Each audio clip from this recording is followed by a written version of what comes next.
Célébrons donc cette fête de la Sainte Trinité.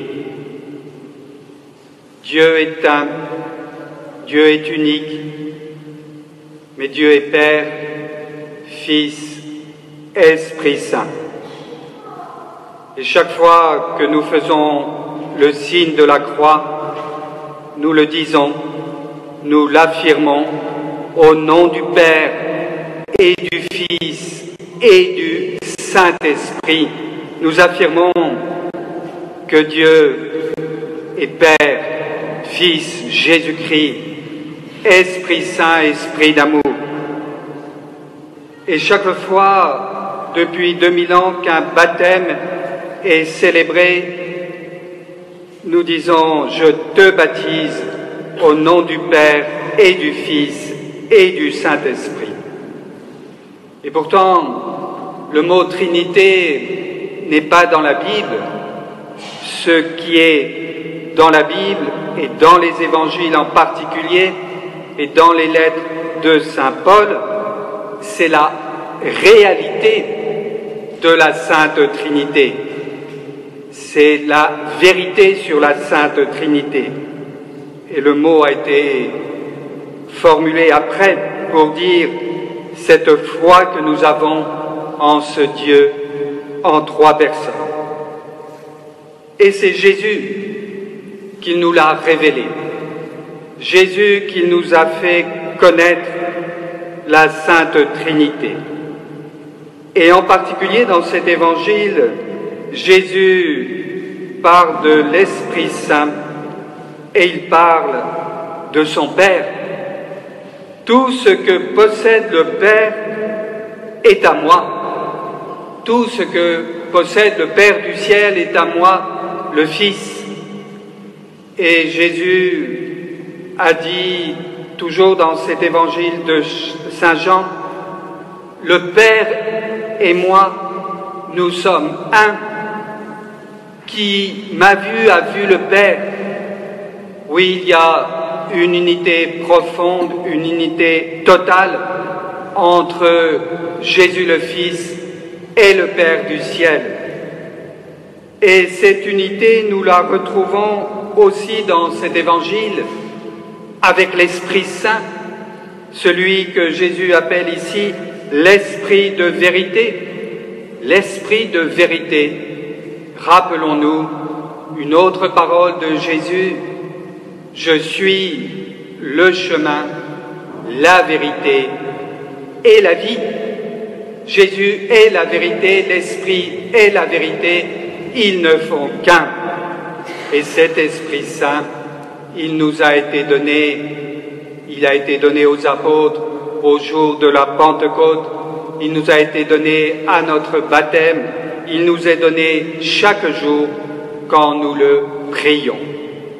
Oui, c'est Jésus qui révèle la Sainte Trinité, mais déjà dans l'Ancien Testament et dans ce livre des Proverbes, il était question de la sagesse. Et nous, les chrétiens, nous savons que cette sagesse de Dieu, c'est l'Esprit Saint, l'Esprit de Dieu. Écoutez ce que déclare la sagesse de Dieu.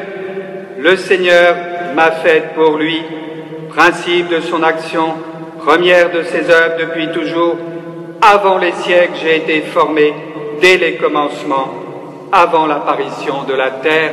Il y avait le Dieu créateur, son souffle sur les eaux, nous dit le livre de la Genèse, l'Esprit, et il y avait la parole créatrice, le Fils qui a été envoyé sur la terre, dans la personne de Jésus, dans la personne du Christ, en qui nous reconnaissons un autre grand mystère.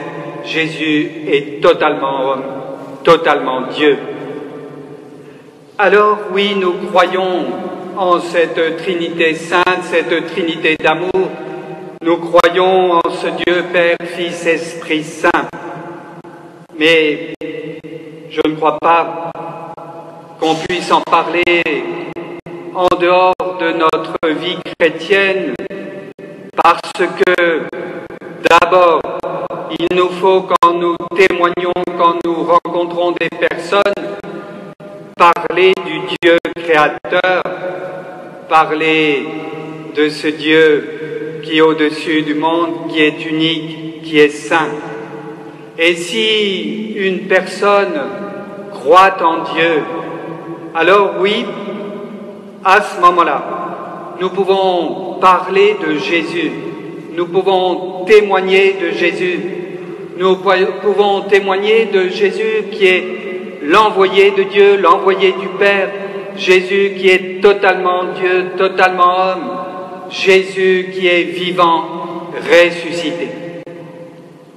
Et si la personne auprès de qui nous témoignons, si la personne à qui nous parlons de Dieu, à qui nous parlons de Jésus-Christ, croit en Dieu, croit en Jésus-Christ, c'est le moment, à ce moment-là, de lui dire, mais oui, mais ce Dieu d'amour, ce Dieu unique, ce Dieu révélé par Jésus-Christ, et ce Père du ciel, ce Père d'amour, ce Dieu d'amour qui a envoyé son Fils Jésus.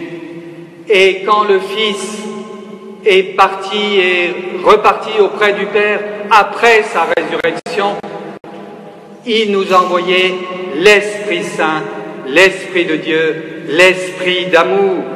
Cet Esprit Saint dont parle Jésus, il vous conduira dans la vérité tout entière.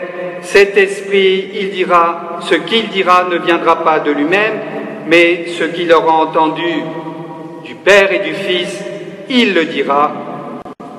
Il le dira à nous, il le dira au monde.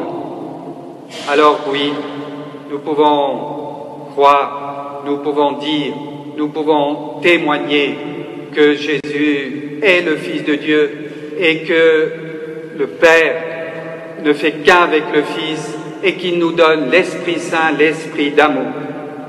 Mais je crois que ça reste un grand mystère, alors il faut peut-être trouver des exemples. Il y en a un sur l'autel. Il y a 3 cierges d'un côté, 3 cierges de l'autre. Et si je rapproche ces 3 flammes, ces 3 cierges, Père, Fils, Esprit Saint, symbole du Père, du Fils et de l'Esprit Saint, il n'y aura plus qu'une flamme qui symbolise le Dieu unique, le Dieu au-dessus du monde, le Dieu créateur du monde. Et puis, il y a encore un deuxième exemple qui me vient souvent à l'esprit, c'est la dimension trinitaire qui est en chacun de nous. Même si elle n'est pas la même que celle de la Trinité Sainte, Père, Fils, Esprit Saint, cette dimension trinitaire qui existe en chacun de nous peut nous faire parler, nous faire témoigner de la Sainte Trinité, parce que chacun de nous est issu d'un Père et d'une Mère. On pourrait dire aussi que je suis la moitié de mon Père, la moitié de ma mère, quelque part, et aussi moi, totalement moi, issu de ce Père et de cette Mère, je suis ce que je suis, un autre être, une autre personne que mon Père et que ma mère. Cet exemple n'est pas très juste, mais nous pouvons l'utiliser pour essayer de faire comprendre que ce Dieu trinitaire est relation d'amour entre ce Père, ce Fils et cet Esprit Saint, que le Père est l'aimant, le Fils est l'aimé, l'Esprit est l'amour. Croyons et témoignons de la sainte et indivisible Trinité, comme disent les orthodoxes. Oui, je crois que Dieu est Père, Fils, Esprit Saint. Amen.